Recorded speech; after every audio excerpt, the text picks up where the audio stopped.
Well, this afternoon I sat down with all the police chiefs to make it clear that they have my full support in acting decisively to clamp down on illegal protests. It is completely unacceptable that ordinary members of the public are having their lives disrupted by a selfish minority.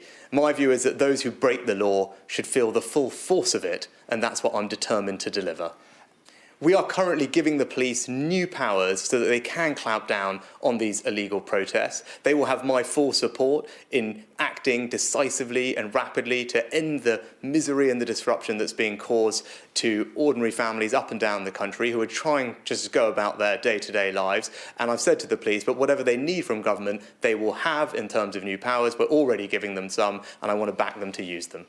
So, I mean, as I've talked about in the past, I have experienced racism in my life, but what I'm pleased to say is that some of the things that I experienced when I was a kid and a young person, I don't think would happen today because our country's made incredible progress in tackling racism, but the job is never done, and that's why whenever we see it, we must confront it, and it's right that we continually learn the lessons and move to a better future. Well, I think it's deeply regrettable that we're seeing strikes across some parts of the public sector. Now, I know things are difficult for people right now economically, but when it comes to pay settlements, they have to be fair, both for workers but also for taxpayers. That's why we have an independent body that makes recommendations to the government about what fair pay settlements are, and actually the government has accepted all of those independent recommendations, and I would encourage unions and employers to keep talking so that we can find a way through this. It's very regrettable that we are seeing the threat of strike action. The NHS have very robust contingency plans in place to ensure that we can continue to give care to the people we do, but I would urge unions to sit down and talk with employers to find a way through this. We've accepted all the recommendations of the independent bodies on pay who balance the competing needs and make sure that the awards are fair for taxpayers and workers. The government has accepted those, and people need to keep talking to find a way through.